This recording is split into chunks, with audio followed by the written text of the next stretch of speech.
નમસ્કાર દર્શક મિત્રો, કરુણા ટોક્સમાં આપનું સ્વાગત છે. વંદે ગૌ માતરમ. દોસ્તો, 101 વર્ષ પહેલાં એવી સ્થિતિ હતી કે લોકોમાં અક્ષર જ્ઞાન નહોતું, એટલે લોકો લખી વાંચી નહોતા શકતા. પછી શાળાઓ શરૂ થઈ, માધ્યમિક શાળાઓ શરૂ થઈ, હાયર સેકન્ડરી, કોલેજ, યુનિવર્સિટીઓની સ્થાપના થવા લાગી અને એવો સરસ સમયગાળો આવ્યો કે લોકો ખૂબ ભણ્યા, ખૂબ અભ્યાસ કર્યો, એકદમ શિક્ષિત થયા, કેળવણી લીધી.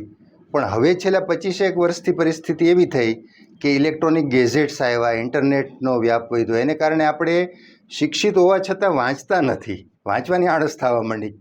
અને જે લોકો વાંચે છે ક્યાંક ને ક્યાંક મોબાઈલમાં વાંચે છે, લેપટોપમાં વાંચે, સોફ્ટ કોપી ઉપર વધુ આધાર રાખવા માંડ્યા, હાર્ડ કોપીથી દૂર થવા માંડ્યા.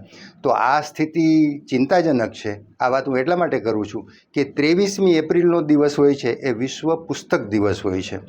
તો આ દિવસે આ ચિંતા તો આપણે કરવી જ પડે અને એ વિષય ઉપર ચર્ચા કરવા, પુસ્તક દિવસની ઉજવણી કેમ થાય છે, પુસ્તકો શું કામે વાંચવા છે, આ વિષયને કેન્દ્રમાં રાખી અને ચર્ચા કરવા માટે એ વિષયના એક તજજ્ઞ, એ વિષયના એક નિષ્ણાત, આપણી બાજુમાં પડધરી ગામ છે જ્યાં રાજકોટ જિલ્લાનું, ત્યાં કવિશ્રી દાદ સરકારી વાણિજ્ય અને વિનયન કોલેજ છે, ત્યાંના ગ્રંથપાલ છે એ ડૉક્ટર નમ્રતાબેન જોશી એ અત્યારે મારી સાથે સ્ટુડિયોમાં ઉપસ્થિત છે. નમ્રતાબેન, આપનું સ્વાગત છે. નમસ્તે. સ્વાગત. Thank you very much. નમ્રતાબેને મિત્રોને એક ટૂંકો પરિચય આપી દઉં કે લાઇબ્રેરી સાયન્સનો એમણે અભ્યાસ કર્યો છે, એટલે માસ્ટર ઓફ લાઇબ્રેરી એમ લીબ જેને આપણે કહીએ છીએ. પછી નેટ પાસ કરી અને પીએચડી પણ એમાં કર્યું છે. રાજકોટમાં લાભભાઈ ત્રિવેદી એન્જિનિયરિંગ કોલેજ, બહુ જાણીતી કોલેજ છે, ત્યાં પણ એમણે ગ્રંથપાલ તરીકે સેવા આપી છે. આત્મીયમાં પણ થોડી સેવા આપી છે. એ જ રીતે life building racecourse ring road ઉપર છે, એ પણ બહુ જાણીતી જગ્યા છે, ત્યાં પણ એમણે સેવા આપી છે અને અત્યારે એ પડધરીની કવિશ્રી દાદ કોલેજમાં ગ્રંથપાલ તરીકે સેવા આપે છે. નમ્રતાબેન, સૌથી પહેલો મારો પ્રશ્ન તો એ છે કે તમને ઘણું બધું બીજો અભ્યાસ કરી શકાય, પણ લાઇબ્રેરી સાયન્સ કરવું છે, ગ્રંથપાલ થવું છે, એમાં જ આગળ વધવું છે, એવો વિચાર કેમ આવ્યો? કોઈ વારસાગત રીતે વાંચનની ટેવ હોય, પરિવારમાં વાંચનની ટેવ હોય, અથવા તમે ડેવલપ કરી હોય? તમારા કિસ્સામાં શું બન્યું? જી નિલેશભાઈ, નમસ્કાર. સૌથી પહેલાં તો કરુણા ફાઉન્ડેશન આપ ચલાવો છો, આવી સરસ સેવાકીય પ્રવૃત્તિ કરો છો, એનિમલ હેલ્પલાઇન, વૃક્ષારોપણ, આવી કેટલીય પ્રવૃત્તિઓ જે સેવાકીય છે એ આપ કરી રહ્યા છો, એના માટે આપને ખૂબ ખૂબ ધન્યવાદ અને આભાર આપનો. Thank you. અને આજે વિશ્વ પુસ્તક દિન છે, તો એની પણ હું સૌ મિત્રોને શુભકામનાઓ આપું છું. હવે તમે જે કીધું કે કેમ લાઇબ્રેરી સાયન્સ, લાઇબ્રેરિયન શું કામ બન્યા, લાઇબ્રેરિયન બનવાનો વિચાર કેવી રીતના આવ્યો? તો કોઈ વિચાર નહોતો લાઇબ્રેરિયન બનવાનો. હું સાયન્સ ગ્રેજ્યુએટ છું, માઇક્રોબાયોલોજી સાથે. અને આફ્ટર મેરેજ મારે મારી કારકિર્દી આગળ વધારવાની વિચાર થયો. બાળક પણ હતું 7 મહિનાનું. બરાબર. પણ ત્યારે શું કરવું, તો મને એક વિચાર આવ્યો કે જે આપણો શોખ હોય એને જ જો આપણે પ્રોફેશનમાં કન્વર્ટ કરીએ તો કેવું. અને ત્યારે વિચાર આવ્યો કે બાળક હતું 7 મહિનાનું, તો ઇગ્નુમાંથી કરું કે જેથી કરીને હું બાળક સાથે સાથે આ કોર્સ કરી શકું. અને પછી વાંચવાનો શોખ હતો નાનપણથી જ, એટલે એ વિચાર ને ધીમે ધીમે રેગ્યુલર મેં ફોર્મ ભર્યું ને એડમિશન મળી ગયું. અને પછી બેચલર ઓફ લાઇબ્રેરી સાયન્સ અને માસ્ટર ઓફ લાઇબ્રેરી સાયન્સ આ કર્યો કોર્સ. પણ મૂળમાં શોખ વાંચન માટેનો. હવે એ શોખ કેવી રીતે કેળવાયો એ ત્યારે તમે વાંચન ટેવની નિર્માણની વાત કરશું આપણે, કે આપણે જો વાંચન ટેવ નિર્માણ કરવી હોય લોકોમાં તો શું કરવું.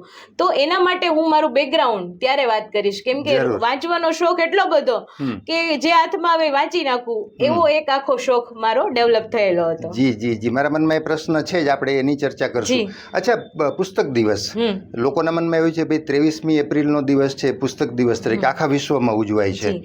તો એની પાછળનું કોઈ કથા હોય છે, એની પાછળનું કોઈ ગણિત છે, અથવા તો એક ચોક્કસ દિવસ કેમ નક્કી કરવામાં આવ્યો કે 23 એપ્રિલે આખા વિશ્વમાં પુસ્તક દિવસ ઉજવવો? વિશ્વ પુસ્તક દિવસ 23 એપ્રિલના રોજ 1995થી ઉજવાય છે. યુનેસ્કોએ આ દિવસને વિશ્વ પુસ્તક દિન અથવા તો એને કોપીરાઇટ ડે તરીકે પણ ઓળખાય છે, એટલે જાહેર કરેલું છે. હવે વિલિયમ શેક્સપિયર, જે આપણે સૌ જાણીએ છીએ, જાણીતા લેખક, એમનો જન્મતિથિ અને મૃત્યુતિથિ 23 એપ્રિલ છે. અને બીજું એક એ છે કે લા વેગા, આપણે સ્પેનિશ એક લેખક છે, એમનું નામ તો બહુ મોટું છે પણ આપણે એને લા વેગા તરીકે પણ ઓળખીએ, એનો પણ મૃત્યુ દિવસ છે આ દિવસે. તો ઘણા બધા જાણીતા લેખક અને વાર્તાકારો, કવિઓ, આ બધાના દિવસને કાલ એની મૃત્યુતિથિ આવે છે અથવા તો એમનો જન્મદિવસ આવે છે. તો યુનેસ્કોએ 1995 જાહેર કર્યું કે આ દિવસને આપણે વિશ્વ પુસ્તક દિન તરીકે ઓળખી શકીએ. કોક લાઇબ્રેરિયનનો પણ હોય મારા જેવા તો એનો પણ આ યુનેસ્કોને ખ્યાલ આવી ગયો છે કે આપણે આ દિવસ નક્કી કરવો છે. તો આજનો દિવસ એ વિશ્વ પુસ્તક દિન તરીકે નક્કી કર્યો. અને આ દિવસે શાળા, મહાશાળાઓ, પબ્લિક લાઇબ્રેરીઝ, પછી યુનિવર્સિટીની લાઇબ્રેરી, આ બધી જગ્યાએ વાંચન શિબિરો, બુક ટોક, ઘણું બધું એવું જે પુસ્તકના પ્રચાર કરી શકે, લેખકોનો પ્રચાર કરી શકે, પબ્લિકેશનનો પ્રચાર થઈ શકે, એના માટે આખા વર્લ્ડમાં સેલિબ્રેટ કરવામાં આવે છે. અને એના ભાગરૂપે જ મને એક વિચાર આવ્યો હતો કે વિશ્વ પુસ્તક દિન છે તો આપણે આપણા પુસ્તકોને જ આપણે આગળ વધારીને, એનો વિચાર આગળ વધારીને વાંચતા કરીએ લોકોને, એના માટે જ આપણે આજનો પોડકાસ્ટ કર્યું છે. ખૂબ સરસ. નમ્રતાબેન, હવે ખાસ મેં પહેલા કીધું એમ કે એક સમય હતો લોકોમાં અક્ષર જ્ઞાન નહોતું, પછી પરિસ્થિતિ આવી કે ખૂબ લોકો ભણ્યા. હવે છેલ્લા 25 વર્ષથી ખાસ કરીને મોબાઈલનો વ્યાપ વધ્યો, ઇન્ટરનેટનો વ્યાપ વધ્યો, લોકો એટલા બધા વ્યસ્ત થઈ ગયા, બાળકોથી માંડીને મોટેરા બધા જ, કે કાં તો પુસ્તક વાંચતા નથી અથવા વાંચે છે તો બાળકો સોફ્ટ કોપી વાંચે છે.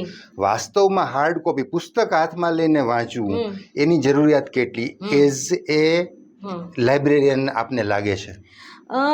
જો નિલેશભાઈ, પુસ્તક વાંચન છે ને એ એક અનુભૂતિનો વિષય છે. ક્યાં વાત! જે વાંચે છે ને એ જ વિચારે છે.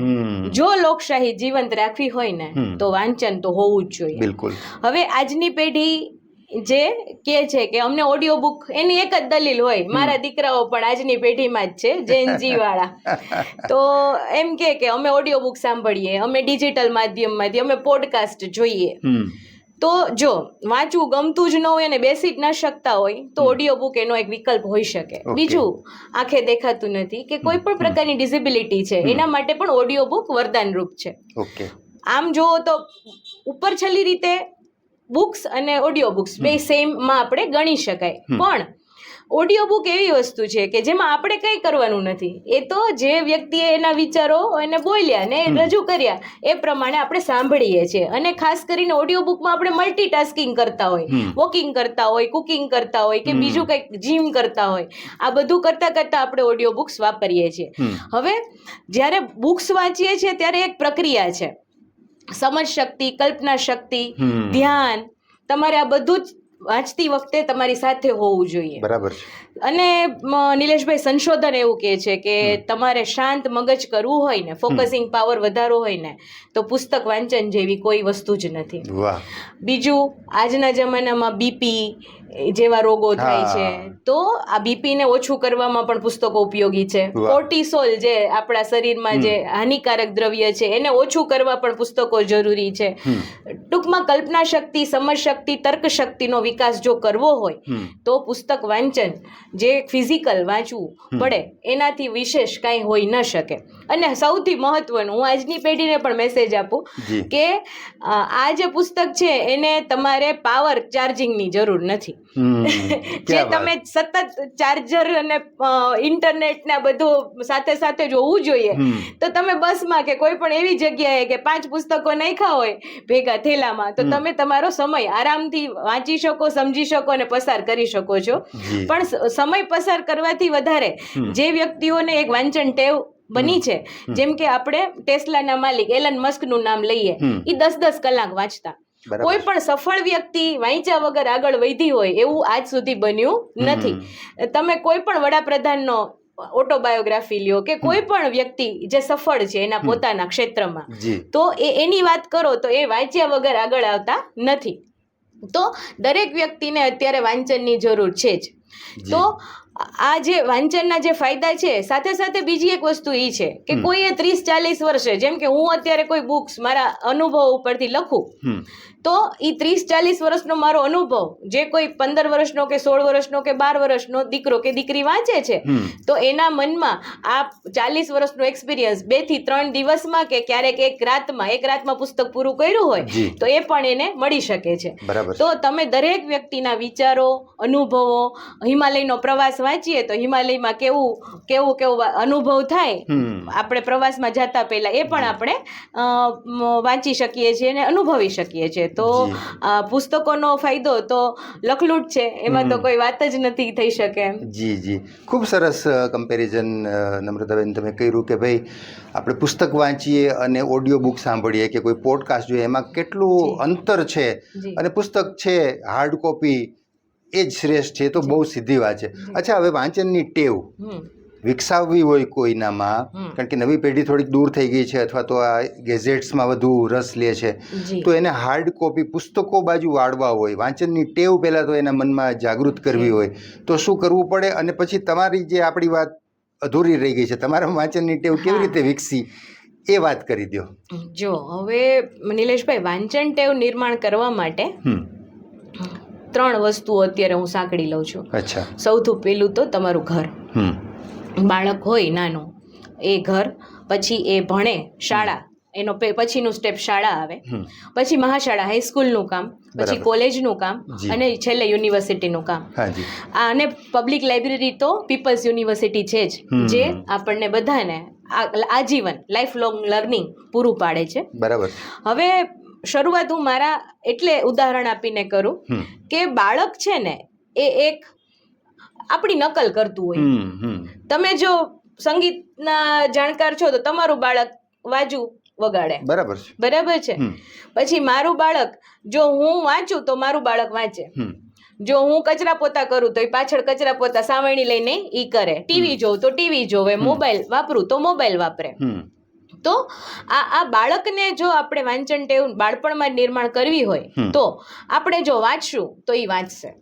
એટલે દરેક જો મા બાપ ઈચ્છતા હોય, જેના બાળકો હજી 1-2 વર્ષના છે, હજી તો એમને ખ્યાલ જ નથી આવ્યો, પણ એ જોતા શીખ્યા છે, નકલ કરતા શીખ્યા છે, તો તમે પુસ્તક લઈને વાંચશો તો એ તમારી બાજુમાં ગમે એ હાથમાં આવશે, અથવા તો તમારું પુસ્તક ખેંચશે, તમારા ચશ્મા પણ ખેંચશે ને તમારી નકલ કરીને એ પુસ્તક વાંચશે.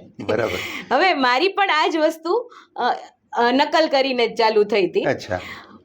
મારા મમ્મી મને કહેતા કે તું નાની હતી ને રડે ને ત્યારે તારી પાસે કાંઈ ન હોય, તું રમકડા ઘા કરી દે, તો કોઈ પણ ચોપડી એવી જૂની હોય ને જે ફાડી નાખવા જેવા કે જૂના ચોપડા કે જે લખાયેલા હોય એ આપો ને એટલે ફાયડા રાખે, તું શાંત થઈ જતી.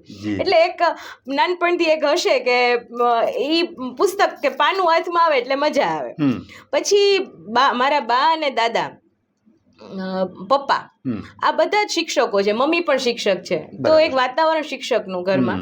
બીજું એવું કે જેમ જય વસાવડા સાહેબ છે ને એ નથી ગયા, તો અમે 4થા 5મા સુધી તો સ્કૂલે જ નથી ગયા, ઘરે જ ભણાવતા અને પાડા પાકા કરવાથી માંડીને ગણિતમાં ને બધું આ ઘરે જ ભણતા. ગામમાં હતી સ્કૂલ પણ અમે સ્કૂલે ગયા નથી. અને બા ને પપ્પા લાઇબ્રેરીમાંથી, જસદણની તાલુકા લાઇબ્રેરી હતી, ત્યાંથી પુસ્તકો લઈ આવે અને એ 2 જણા એક્સચેન્જ કરે વાંચવામાં, કે પપ્પાને વંચાઈ જાય પછી બા વાંચે ને બા વંચાઈ જાય પછી પપ્પા વાંચે. હવે એ 2 વચ્ચેનો ગાળો એ હું પકડી લઉં, જ્યારથી સમજતા કે વાંચતા શીખી. પણ ઘણું એવું હોય કે નવલકથાઓ કે વાર્તાઓ સમજાય ન સમજાય પણ વાંચી નાખો. ત્યારે વ્રત કથાઓની પણ એક બધી વાંચેલી, કાંઈ બાકી જ નહીં.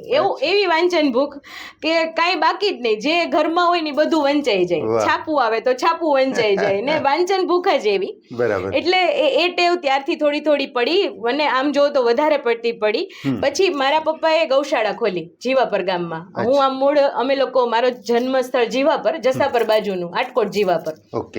તો ત્યાં ગૌશાળા ખોલી પપ્પાએ. તો પપ્પાનો એક વિચાર હતો કે ગામના લોકો વાંચે, તો એક કબાટ એમણે પુસ્તકોનો લઈ આવ્યા અને ભર્યો. બરાબર, કોઈ પ્રકારનો દાનથી ભેગું કરતા આ બધી વસ્તુ, કોઈ પાછળ કોઈ એવો કોઈ પીઠબળ નહોતું, પણ બધું ઘાસ પણ દાનમાં લઈ આવે, દાનવીર લોકો હોય ને એની પાસેથી આ બધું કરતા હોય, તો એમાંથી પુસ્તકો પણ વસાવેલા.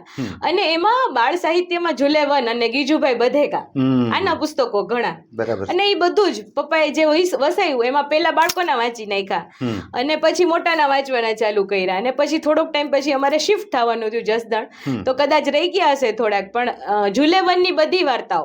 એટલે જો એક વાત ઈ છે કે તમે જેવા પુસ્તકો વાંચો ને એવું તમારું વ્યક્તિત્વ બને. મને આજની તારીખે ડર નથી લાગતો ક્યારેય, કોઈ પણ વસ્તુ એક કોન્ફિડન્સ અંદરથી આવી જાય કે ડરવાનું કોનાથી. તો ઝુલેવનની સાહસ કથાઓ વાંચવાથી તમારામાં એક આત્મવિશ્વાસની વૃત્તિ આવે. એટલે આ બધી જ વસ્તુઓ જ્યારે તમે કાંઈ પણ વાંચન તમારું ધીમે ધીમે જે બને છે એમાં સૌથી મહત્વનું જે પર્સનાલિટી ડેવલપમેન્ટ, વ્યક્તિત્વ ઘડતર, એ ઘડતર કરે છે તમારું. તો વાંચવું એટલા માટે, અને ખાસ કરીને બાળપણથી વાંચવું એટલું કે તમારું વ્યક્તિત્વ ઘડતર જો નાનપણથી થયું હોય ને તો એ મોટું થઈ આગળ જતા ખૂબ સ્ટ્રોંગ થાય. મોટા થાવ ત્યારે તમારું બહુ સ્ટ્રોંગ વ્યક્તિત્વ તરીકે બહાર આવે. તો આવી રીતના મારી વાંચન ટેવ બાળપણમાં બની હતી. અને પછી શાળામાં તો આમ જુઓ તો અત્યારે હું આપને અને માધ્યમમાંથી પણ રિક્વેસ્ટ કરીશ કે મેક્સિમમ સ્કૂલો, હાઈસ્કૂલોમાં લાઇબ્રેરી ક્યારેક હોય છે, ક્યારેક નથી હોતી, તો હોવી જોઈએ લાઇબ્રેરી. અને સ્પોર્ટ્સનું મેદાન હોવું જોઈએ, ત્યાં જ તમે બાળકોને એડમિશન આપો જેથી કરીને એ વાંચે. પછી કોલેજોમાં પણ અત્યારે હું કોલેજ લાઇબ્રેરીમાં જ છું, ધીમે ધીમે સરકારના પ્રયત્નોથી પબ્લિક લાઇબ્રેરી ખુલી રહી છે, કોલેજમાં પણ લાઇબ્રેરી છે. તો આમાં પુસ્તક વાંચન માટેના પ્રયત્નોમાં વાંચન શિબિર રાખીએ, બુક ટોક રાખીએ, જેમ જય વસાવડા સાહેબને બોલાવ્યા હતા, આપ પણ ત્યારે હાજર હતા, તો એવા કોઈ લેખકને બોલાવીએ કે જેથી કરીને લોકોમાં વાંચનનું મહત્વ સમજાય, એ લેખક સાથે વાત કરે તો શું કરવું જોઈએ એ સમજાય. પછી આવી કોઈ પણ પ્રવૃત્તિઓ જે આપણે વધારે ને વધારે લોકો વાંચવા તરફ પ્રેરાય એના માટે દરેક લાઇબ્રેરિયને કરવી જોઈએ. અને ખાસ તો લાઇબ્રેરિયન દરેક કોલેજમાં, શાળામાં, મહાશાળામાં, પબ્લિક લાઇબ્રેરી, યુનિવર્સિટી લાઇબ્રેરીમાં હોવો જ જોઈએ. કેમ કે એનું શું કામ, એવું પ્રશ્ન હોય છે કે તમે આપણે વાત કરશું કે એનું શું કામ. તો એ ક્લાસરૂમની બહારનું શિક્ષણ જે છે ને, એ જે આપવાનું કામ છે લાઇબ્રેરિયનનું છે. પુસ્તકો તરફ વાળવા કે એને સાચી સમજણ આપવી, એ બધું જ કામ લાઇબ્રેરિયનનું છે. તો આ બધું જ કામ જ્યારે શાળા, શાળા, કોલેજ કે યુનિવર્સિટીના પબ્લિક લાઇબ્રેરીના લાઇબ્રેરિયન કરે ત્યારે લોકો વધારે ને વધારે લાઇબ્રેરી તરફ વળે. હવે સરકાર, આમાં સરકારની શું જવાબદારી છે, હું એક ઉદાહરણ આપીશ. કોલંબિયાના મેડિયન હમણાં થોડોક ટાઈમ પહેલા જ છાપામાં આવેલું કે એ આખું હિંસાનું અને ડ્રગ્સનું કેન્દ્ર હતું. હવે એની સરકારે પ્રયત્નો દ્વારા ખૂબ બધા પુસ્તકો, એનું વાંચનનું મહત્વ સમજાવીને ધીમે ધીમે ગાર્ડનમાં પણ પુસ્તકો હોય અને એને ટ્રાવેલિંગ દરમિયાન પણ પુસ્તકો અવેલેબલ થાય, એમ ખૂબ બધું વાંચવાનું અવેલેબલ કરાયું. તો એનાથી શું થયું કે ત્યાંનું આખું યુથ ધીમે ધીમે વાંચન તરફ વળ્યું છે. તો આવા પ્રયત્નો થાય, ખૂબ બધી લાઇબ્રેરી. મારું એક રિક્વેસ્ટ એ પણ છે કે જ્યાં મંદિર છે ત્યાં પણ એક કબાટ લાઇબ્રેરીનો મૂકી શકાય. દરેક જ્યાં મંદિર તો આપણે દરેક વિસ્તારમાં છે, 2 શેરી વટો ને એક મંદિર આવે, તો એ મંદિરમાં આપણે વાંચન માટેના વ્યવસ્થા કરી શકાય, અથવા તો એક કબાટ કે જેથી બધા લોકો ત્યાંથી વાંચી શકે. બરાબર છે. તો વાંચનનું મહત્વ એટલું છે કે જો સમજી જાઓ તો તમે એક મંદિર સાથે સાથે લાઇબ્રેરી પણ એટલી જ બનતી જાય. અને ખૂબ બધી લાઇબ્રેરી, ખૂબ બધી પબ્લિક લાઇબ્રેરી, કોલેજ, પછી સ્કૂલોમાં બધી જગ્યાએ લાઇબ્રેરી હોવી જ જોઈએ. અને ત્યાં પણ લાઇબ્રેરીનું કામ જે સંભાળે છે એ લાઇબ્રેરિયન પણ, ક્વોલિફાઈડ લાઇબ્રેરિયન પણ હોવા જોઈએ. જી નમ્રતાબેન, ખૂબ સરસ વાત કરી. આમ તો તમારા બાળપણની તો અત્યારે દરેક બાળકોએ નકલ કરવાની જરૂર છે, તો એ પણ વાંચનમાં આગળ વધે અને ભવિષ્યમાં એક આપણે સારા નાગરિકોનું નિર્માણ કરી શકીએ. અચ્છા, અમને ઘણી વખત અમે લાઇબ્રેરી સાયન્સના અભ્યાસ વિશે કંઈ ખાસ જાણતા ના હોઈએ, લોકો પણ એના મનમાં પણ ઘણા પ્રશ્નો હોય છે. તો અમને ઘણીવાર એવો પ્રશ્ન થાય કે ભાઈ લાઇબ્રેરી સાયન્સનો 2 વર્ષનો અભ્યાસ કરો, એટલે બેચલરનો તમે 3 વર્ષનો ગણો, પછી માસ્ટરનો 2 વર્ષનો, પછી એમાં PhD કરો, તો આટલું બધું લાઇબ્રેરી સાયન્સમાં ભણવાનું શું હોય છે? અમે તો એવું માનીએ છીએ કે લાઇબ્રેરિયન બેઠા હોય લાઇબ્રેરીમાં, કોઈ વ્યક્તિ આવે પુસ્તક માગે, લાઇબ્રેરીને ખબર હોય કે આ કબાટમાં છે આટલા નંબરનું છે, આપી દઈએ, નોંધ કરી લઈએ, ભાઈ 15 દિવસ પછી પાછું આપી જાય, પાછું લઈ લઈએ. તો એનું કામ તો એક ક્લાર્કશિપ જેવું છે એવું લોકો માને છે. વાસ્તવમાં એવું નહીં હોય. તો તમે માસ્ટર ઓફ લાઇબ્રેરી સાયન્સ જ્યારે ભણો છો કે બેચલર ભણો, એમાં તમે શું ભણો છો? લોકોના મનમાં આ પ્રશ્ન છે. અને બેઝિકલી એ ક્લાર્કશિપ નથી, માત્ર પુસ્તકની લેવડ દેવડ નથી કરતા ગ્રંથપાલ, એનાથી વિશેષ કાંઈક છે. થોડોક હમણાં તમે ઉલ્લેખ કર્યો. તો બેઝિકલી એનું એજ્યુકેશન, એમાં તમે શું ભણો છો અને બેઝિકલી લાઇબ્રેરિયન એટલે શું? જી નિલેશભાઈ, સામાન્ય લોકોને તો એવો જ ખ્યાલ હોય કે ચોપડા દ્યો ને ચોપડા દ્યો, એ સિવાય કઈ કામ હોતું નથી. હવે લાઇબ્રેરી સાયન્સમાં જ્યારે એડમિશન લીધું ને ત્યારે પણ એવો બધો અમને ખ્યાલ નહોતો કે લાઇબ્રેરિયનનો રોલ આવો હોય, અને આ એક ભૂલથી એક નોબલ વ્યવસાયમાં આવી ગયા છે. તો આ એક જ્ઞાનને ફેલાવવા માટેનું એક નોબલ વ્યવસાય છે. હવે વાત આવી કે શું ભણવાનું, તો આ એક ગ્રેજ્યુએશન પછીનો કોર્સ છે. અને હવે ઘણી યુનિવર્સિટીએ 12મા પછી પણ ઇન્ટિગ્રેટેડ કોર્સ ચાલુ કર્યો છે, 3 વર્ષ પ્લસ 2 યર્સ. બરાબર. અત્યારે કે 12મા પછી તમે સીધું લાઇબ્રેરી સાયન્સમાં એડમિશન લઈ અને તમે લાઇબ્રેરિયન બનીને બહાર નીકળો, માસ્ટર ઓફ લાઇબ્રેરી સાયન્સ કરીને. હવે અત્યારે બેચલર ઓફ લાઇબ્રેરી સાયન્સ અત્યારે યુનિવર્સિટી ડિપાર્ટમેન્ટમાં આપણે બેચલર પછીનો બેચલરનો કોર્સ થાય છે. એ 1 યરનો કોર્સ હોય છે. અને master of library science, master of library information science, હવે એનો શબ્દ MLIC થઈ ગયો છે. તો master of library information science પણ 1 વર્ષનો કોર્સ છે, જે 2 વર્ષનો અભ્યાસક્રમ અમે 1 વર્ષમાં ભણીએ છીએ. અને એટલે ગ્રેજ્યુએશન પછી 2 યર્સનો કોર્સ અત્યારે થઈ રહ્યો છે. એના પછી ડીલીટ, નેટ, PhD આની અંદર તમે આગળ વધી શકો છો. હવે નેટ લેવાય છે એટલે UGC માન્યતા ધરાવે છે. બિલકુલ. હવે અત્યારે જેવા માસ્ટર ઓફ લાઇબ્રેરી સાયન્સ કરે ને એટલે લગભગ તમને લાઇબ્રેરીના જોતા એવા વિદ્યાર્થીઓ મળતા નથી, ક્યાંક ગોઠવાઈ જાય છે. બરાબર. હા, ગવર્મેન્ટ ભરતીઓ થાય કે વધારે ને વધારે પબ્લિક લાઇબ્રેરીમાં ગોઠવાય, એ અત્યારે ખૂબ જ ઈચ્છનીય છે. પરંતુ આ બધા જ ક્યાંક ને ક્યાંક નાની એવી જગ્યા અથવા તો સ્કૂલ લાઇબ્રેરી, કોલેજમાં કે ઘણી બધી જગ્યાએ રિસર્ચ લાઇબ્રેરીમાં જુદી જુદી જગ્યાએ વ્યાવસાયિક ધોરણે કામ કરી રહ્યા છે. બરાબર. અને નિલેશભાઈ, આ એક પ્રેક્ટિસિંગ કહેવાય. અમે લાઇબ્રેરી પ્રોફેશન કહીએ અને પ્રેક્ટિસિંગ કહીએ, એટલે આ લાઈફ લોંગ લર્નિંગ પ્રોસેસ છે અમારા માટે પણ. હવે અમારે ભણવામાં તો ઘણું બધું આવે છે, એમાં ક્લાસિફિકેશન અમે કહી શકીએ કે જે નોલેજ વિશ્વ છે એમાં પુસ્તકોનું વિભાજન 0 થી લઈને 9 સુધીનો જુદા જુદા ક્લાસ હોય, અને એમાં પુસ્તક વિભાજન હોય. 0 એટલે જનરલ અને 9 એટલે હિસ્ટ્રી, જિયોગ્રાફી, એની અંદર અમે લઈ શકીએ. એટલે આની અંદર ટેકનોલોજી આવી જાય, સાયન્સે આવી જાય, જુદું જુદું ક્લાસિફિકેશન આવે. બરાબર. એમાં માઇક્રો ક્લાસિફિકેશન પણ આવે, ઘણું બધું ક્લાસિફિકેશન. પણ હવે એ ક્લાસિફાઈ કરીને જુદા જુદા પુસ્તકો ગોઠવવા. હવે તમે એક જ વાત પૂછું, ઘરની લાઇબ્રેરી હોય ને, આપણે પુસ્તકો ગોઠવી દઈએ, પણ પછી પાછા રિટ્રીવલ પાછા લેવા હોય ને ત્યારે મળતા નથી હોતા. તો એ બધું જ પાછા મળે. ખરેખર લાઇબ્રેરિયનનું કામ પુસ્તકો પાછા મળે ને એ વધારે મહત્વનું છે. પુસ્તકો મૂકી તો દઈએ પણ પાછા કેમ મળે, પાછા લેવા માટેનું કામ પણ એનું જ છે. એનું ભણ્યા છે એટલે એને ખ્યાલ છે એ બાબતનો. તો એ પણ છે. અને નિલેશભાઈ, આજે રિસોર્સિસ જે એજ્યુકેશનમાં જરૂરી, જેટલું ઈ કન્ટેન્ટ છે એનો ફેલાવો, એની જાગૃતિ. અત્યારે ઇન્ફોર્મેશન એન્ડ લાઇબ્રેરી નેટવર્ક છે જે ગાંધીનગરમાં સ્થિત છે, જે આપણી PhD ની એક આપણે કોપી ત્યાં મોકલીએ છીએ. એનો શોધ ગંગા પ્રોજેક્ટ છે. એવા તો કેટલા બધા પ્રોજેક્ટ, શોધ ચક્ર છે. આ બધાની માહિતી બધા લોકો સુધી, રિસર્ચર, પ્રોફેસર, આ બધા સુધી પહોંચે એના માટેનું કામ પણ લાઇબ્રેરિયનનું છે. તો આવા કેટલાય કામ છે. પછી આપણે વડાપ્રધાનશ્રીએ લોન્ચ કર્યું ONOS, one nation one subscription. એનું પણ અત્યારે ધીમે ધીમે જાગૃતિ, અવેરનેસ આવે લોકોમાં, લોકો જોવે. પછી સ્વયં પ્લેટફોર્મ છે કે જ્યાં કોઈ પણ વ્યક્તિ નોર્મલ સીધું એનરોલ થઈ અને કોઈ પણ કોર્સ કરી શકે છે.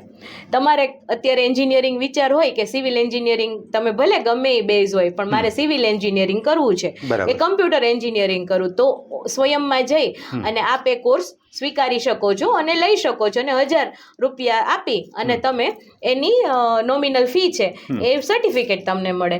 તો આગળ અને ઈ માન્ય છે, સરકાર માન્ય, તો તમે એના બેઝિસ ઉપર નોકરી પણ કરી શકો છો. તો આવા કોર્સિસ છે. તો આ બધું જ કન્ટેન્ટ, એની માહિતી, અવેરનેસ પ્રોગ્રામ, આ બધા જ લાઇબ્રેરિયને કરવાના હોય છે. અચ્છા. તો આવો કેટલુંય છે કે જે લાઇબ્રેરિયનને કરવાનું હોય છે. હવે સૌથી મહત્વનું એક જ લાઈન, અમારા ગ્રંથાલય જગતના ભારતમાં જેણે ચાલુ કર્યું ને, એના પ્રણેતા અને પિતામહ ડોક્ટર S.R. રંગનાથન કહેવાય. એણે અમને 5 સૂત્રો આપ્યા છે. એમાંથી 2 સૂત્રો એવા છે કે દરેક પુસ્તકને તેનો વાચક મળવો જોઈએ અને દરેક વાચકને તેનું પુસ્તક મળવું જોઈએ. હવે આ લાઇબ્રેરિયન ન હોય તો શક્ય જ નથી. કેવી રીતના શક્ય છે? અને બીજું કે પ્રોફાઇલ મેચિંગ, કયું પુસ્તક અને તમારો રસનો વિષય. લાઇબ્રેરિયને રસના વિષય જાણવાના છે.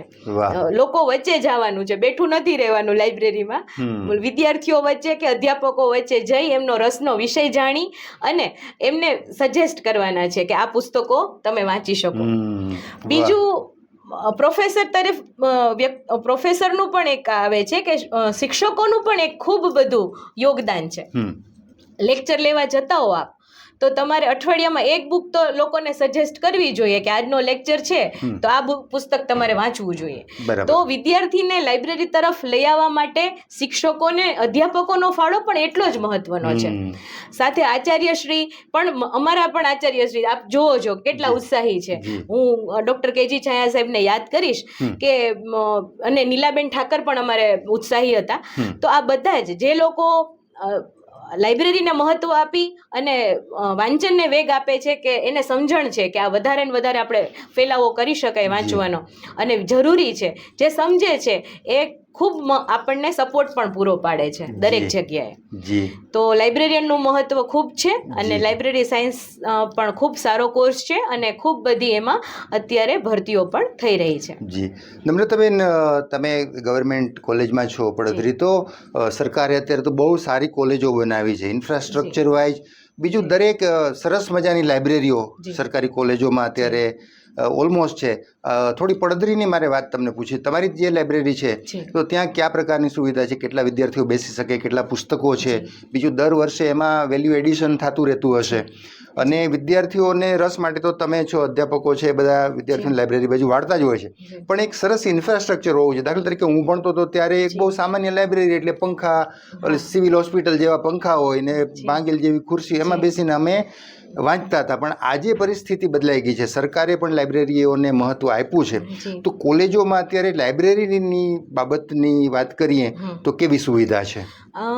નિલેશભાઈ, વાત કરીએ કે અત્યારે દરેક કોલેજમાં, ગવર્મેન્ટ કોલેજમાં લાઇબ્રેરી સરકારે આપી છે, જેથી કરીને વિદ્યાર્થીઓ ત્યાં વાંચી શકે અને વાંચનનો ફેલાવો થાય અને અભ્યાસલક્ષી પુસ્તકો પણ ત્યાં મળી રહે. બરાબર. હવે દરેક કોલેજમાં નેકમાં જવું હવે ફરજિયાત થઈ ગયું છે.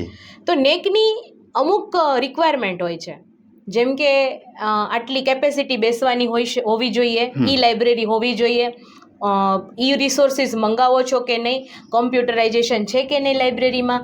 તો આ બધા જ જે પરિબળો નેકે આપ્યા છે અમને, તો એ પ્રમાણે અમારી કવિશ્રી દાદ લાઇબ્રેરી ટોટલી ઓટોમેશન સાથે સજ્જ છે. કમ્પ્યુટરમાં એમનું બધા જ ડેટા છે અને સર્ચેબલ ફોર્મમાં છે, કે જેથી કરીને અમે સર્ચ કરી શકીએ. વિદ્યાર્થીઓ અને અધ્યાપકો પુસ્તકો વિપુલ પ્રમાણમાં ઇસ્યુ કરાવે. સાથે અમે 15-20 જેટલા મેગેઝિન મંગાવીએ છીએ. ખૂબ સરસ. અને છાપા પણ મંગાવીએ છીએ. કોમ્પિટિટિવ એક્ઝામના લગભગ 500 થી વધારે પુસ્તકો છે અમારી પાસે, જેનો લાભ છોકરાઓ લે છે. પણ હજી પણ અમારું આખું જે ક્ષેત્ર છે એ ગ્રામ્ય ક્ષેત્ર છે. તો છોકરાઓને જે કીધું ને કે વાંચન ટેવ કે જે નિર્માણ નથી થયેલું, કોલેજ સુધી પહોંચેલા પણ હજી વાંચન ટેવનું નિર્માણ નથી થયેલું. તો આ જે ટેવ નિર્માણ થાય એના માટેના પ્રયત્નો જો શાળા કોલેજોમાં થાય તો છે, પણ શાળા, મહાશાળામાં કે નાનપણથી થાય એ બહુ જરૂરી છે. તો હવે બીજી એક અમારામાં સરસ વાત કહી શકાય એવું કે અમારું સરસ મજાનું 70 લાખ 75 લાખના ખર્ચે અમારી કોલેજની સામેની જગ્યા છે ગ્રાઉન્ડમાં નવી લાઇબ્રેરી બને છે. ક્યાં વાત. અને સરસ મજાનું નવું બિલ્ડિંગ બને છે. આગળ જતા એમાં બેસવાની કેપેસિટી વધશે, વધારે પુસ્તકો એમાં રહી શકશે અને કદાચ સરકાર તરફથી આગળ જતા જો એસી પ્રોવાઈડ થાય તો એસી લાઇબ્રેરી પણ બનશે. વાહ વાહ. તો આવી સરસ લાઇબ્રેરીનું નિર્માણ થઈ રહ્યું છે. તો એના માટે ચોક્કસથી અગાઉના પ્રિન્સિપાલ અને આજના પ્રિન્સિપાલે પણ એટલી જ મહેનત કરેલી છે. તો દરેકને ધન્યવાદ એના માટે. જી નમ્રતાબેન, ખૂબ સરસ. આજે વિશ્વ પુસ્તક દિવસે આપે વ્યસ્તતા વચ્ચે પણ અમારા સ્ટુડિયોની મુલાકાત લીધી અને સરસ મજાની વાતો કરી. ખાસ કરીને પુસ્તક શું છે, હાર્ડ કોપી વાંચીએ તો એના કેટલા ફાયદા છે, વાંચનની ટેવ કેમ વિકસાવી શકાય, લાઇબ્રેરીનો કોર્સ શું છે, લાઇબ્રેરીની ભૂમિકા શું છે, બહુ સરસ મજાની વાતો મને લાગે છે કે આજે યોગ્ય દિવસે થઈ છે. અને તમારી જે કોલેજ છે પડધરીની સરકારી કોલેજ, ત્યાં પણ કેટલી સરસ ફેસિલિટી છે ને હજી કેટલી સુવિધા આવી રહી છે એની વાતો થઈ. અચ્છા, અમારા દર્શકોને એક સરસ મજાનો મેસેજ આપી દો. આમ તો તમારી બધી વાતમાં મેસેજ હતો, પણ એક સ્પેશિયલ મેસેજ જેને કહેવાય એવો અમારા દર્શકોને આપી દો. દર્શકોને મેસેજ એટલો જ કે તમે વાંચશો તો વિચારશો, અને જો આપણે લોકશાહી જીવંત રાખવી હશે તો તમારે વાંચવું પડશે. વાંચ્યા વગર, અને બીજું કે અત્યારે જ ફોકસિંગ ઓછું થતું જાય છે. આપણે સ્ક્રોલ કરતા રહીએ, રીલ સ્ક્રોલ કર્યા રાખીએ, રીલ સ્ક્રોલ કર્યા રાખીએ, તો એ તમારી એક ધીમે ધીમે તમને ત્યાં સુધી જ મજા આવશે. ક્યારેક તમે ધીમે ધીમે એમાંથી હતાશાનો શિકાર બનશો. તો એના કરતાં કોઈ પણ સારું પુસ્તક વાંચો, અથવા તો ઓડિયો બુક. જો તમને પુસ્તક વાંચવું ન જ ગમતું હોય તો ઓડિયો બુક છે એ પણ તમે સાંભળી શકો. પણ તમે કોઈના કન્ઝ્યુમર ના બનો, ક્રિએટર બનો. જેથી કરીને આપણે અત્યારે મોટા ભાગનો કન્ટેન્ટમાં કન્ઝ્યુમર છીએ, તો ક્રિએટર બનો, એ પણ બહુ જરૂરી છે. બીજું, હું આજે પણ જય વસાવડાભાઈને યાદ કરીશ કે એમણે હમણાં જ કીધું કે વાર્તાઓ, આપણે દાદા દાદી વાર્તાઓ કહેતા હતા, એ જમાનો હવે જતો જાય છે ધીમે ધીમે. તો ચોક્કસથી તમારા બાળકોને વાર્તા કહો કે જેથી સર્જન શક્તિ એની વિકસે. પુસ્તકો આપો, તમે વાંચો તો એ નકલ કરીને વાંચશે. બાળપણથી જ આ વાંચન ટેવનું નિર્માણ થાય તો બહુ સારું છે. તો વધારે ને વધારે પુસ્તકો વાંચો. એવા ગ્રુપ બનાવો કે જ્યાં બુક રિવ્યૂ થતા હોય અને આપણે એ બુક એનું વિશે જાણી શકીએ. અત્યારે એઆઈના પણ ટૂલ્સ છે કે જે આપણને એની અંદર તમે બુકનું નામ લખો તો તમને એની રિવ્યૂ કરીને આપે. તો તમે રિવ્યૂ જાણીને પછી વાંચો, પણ વાંચો. આજના દિવસે હું આપને સૌને એક જ મેસેજ આપું કે ખૂબ વાંચો. વાહ નમ્રતાબેન, ફરીથી ખૂબ ખૂબ આભાર વ્યક્ત કરું છું. મિત્રો, આપણે ડૉક્ટર નમ્રતાબેન જોશી પાસેથી આજે એક વિશેષ દિવસે વિશેષ વાતો સાંભળી અને વાંચનનું મહત્ત્વ શું છે, પુસ્તકોનું મહત્ત્વ શું છે, એના વિશે એક નાનકડા સંવાદમાં ઘણી બધી મોટી વાત, ગાગરમાં સાગર જેને કહેવાય એ પ્રકારનો સંવાદ આપણી સાથે કર્યો. આપણે એમનો ફરીથી આભાર વ્યક્ત કરીએ છીએ. અને એમણે જે મેસેજ આપ્યો એ બધી ટિપ્સ આપણે ઉપાડી લઈએ અને આપણે વાંચીએ, આપણા બાળકોને પણ વંચાવીએ અને એ રીતે આપણો વિકાસ કરીએ. ફરી પાછા કોઈ નવા વિષય સાથે, નવા વિષયના તજજ્ઞ સાથે મુલાકાત કરશું. ત્યાં સુધી રજા આપશો. નમસ્કાર. નમસ્કાર.